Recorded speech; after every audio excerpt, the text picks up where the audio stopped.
Welcome back. This is section 6, Information, Dissemination, and Techniques.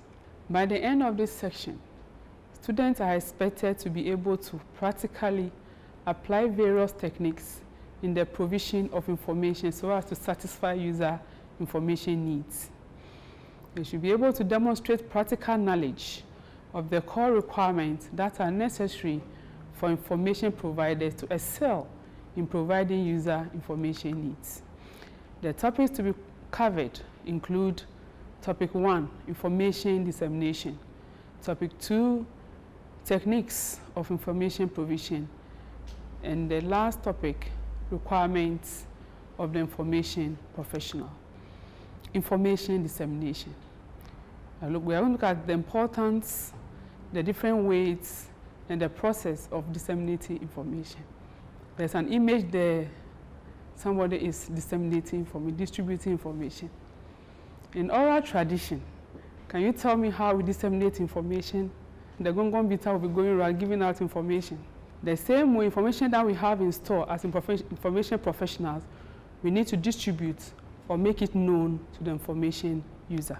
All libraries and information services exist to make the information which has been collected and stored available to those entitled to make use of the collection. The process of distributing the library store of knowledge or information is known as the dissemination of information. If you want to distribute or disseminate information to your users, then you must ensure that the library or the information center is kept open a sufficient number of hours in a week to enable all those authorized to use it to gain access to its resources. Then you make the loaning of materials easy by providing catalogs and indexes to help users access the information. Librarians or information scientists should offer direct assistance to promote the flow of information to their users. One such service is the assistance given by librarians and information scientists to users searching for information. Now we have the dissemination process. How do you make the information known to your users? We have one, the assertion list. Notification of new materials added to the collection. You have to make it known to your users. Then we have the bibliographies of various topics compiled either on user request or in anticipation of user needs. We have newsletters and similar publications drawing attention to the library and its activities. Bulletin drawing attention to new periodical articles appearing in the journals taken by the library or information center. Then we have the abstracting bulletin, which not only lists authors, but also give a brief summary of the content in that particular article. What are the techniques that we use in disseminating the information? That one will be our topic 2. Students, we have various techniques. Promotion of information service is very essential because this is the most appropriate way of getting the services known to users. If you want to make the service known to you, you have to have certain techniques. How do you do it? The techniques includes word of mouth. Informally, you have to tell users your services or the things that you have in the center. Initial free use of services, in the case of electronic services such as emails, you need to advertise. And we are saying that you advertise to students or to users what you have. Then you can also use annual reports.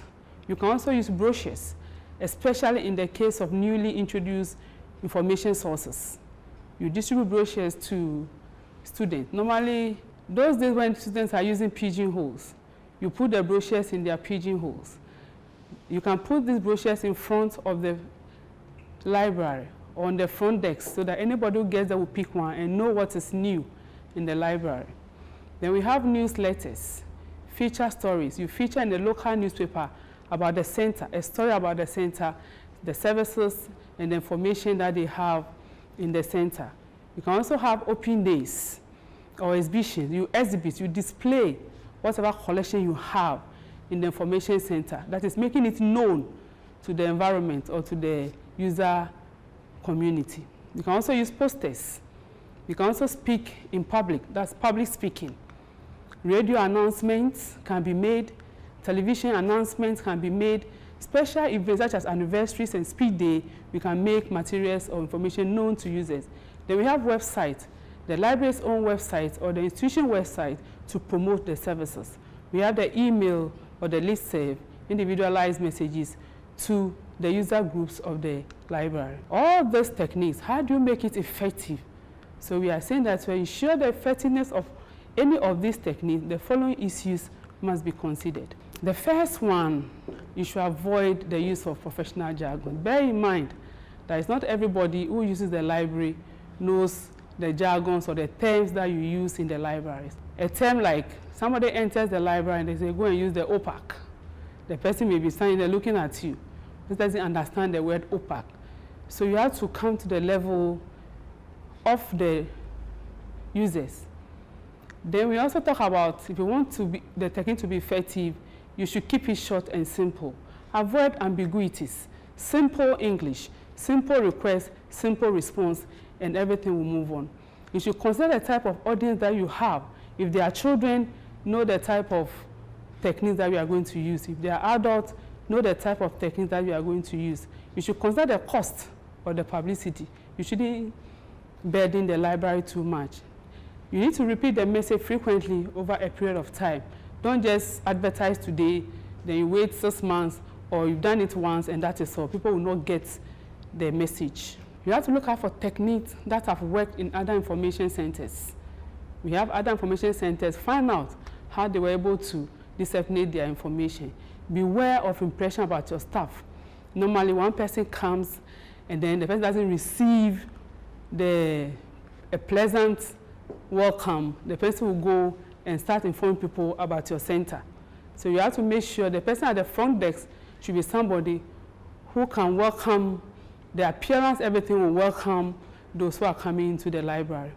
You should consider the environment of your library. Ensure that your system and facilities work effectively. People come there, especially with this website. They come and then the next minute the system is down. The system is down. They will not come again. Make sure your system or your facilities work effectively. You may also have to seek professional help. If you want to do graphic design, please call a graphic designer. Call writers, call people, translators. Don't be doing things for yourself. You need a professional help. So these are some of the ways, the technique that will help you to disseminate information, or that will help you promote the information that you have in your center.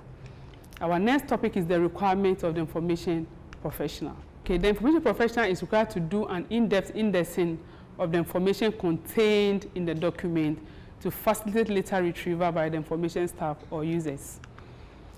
Where an individual is identified as a potential user or recipient for a specific piece of information, the information professional is required to alert that person of new information. The professional should be ready at the request of any user to conduct detailed information search using the resources of the collection, and if necessary, contracting other information services for assistance in locating the information desired. The information professional or specialist will utilize whatever methods are considered desirable to promote the use of the collection and draw attention to information sources. To ensure that the information specialists are kept aware of activities and interests within the organization which they serve, the information staff will attend meetings, read all relevant documentation externally and internally produced, and maintain good communication with users of the information services. Now, students, how do you understand selective dissemination of information? It is required that information professionals should keep abreast of professional development. And you can only do this by attending conferences, meetings, workshops, etc. The information professional may be called upon to advise users in matters concerned with the indexing of their personal information files and the editing and bibliographical citation required in the presentation of information. The information staff may be called upon also to assist in the translation of articles from foreign languages. Many specialized library information centers employ linguists. Students, this is the end of our section 5, Dissemination of Information, which is very necessary as information providers. Students, this brings us to the end of our section 5, which is the dissemination of information, which is very critical for information professionals to make known to their users what materials they have in their information centers. We'll look at section 6, the information services that we provide in the information center. Thank you.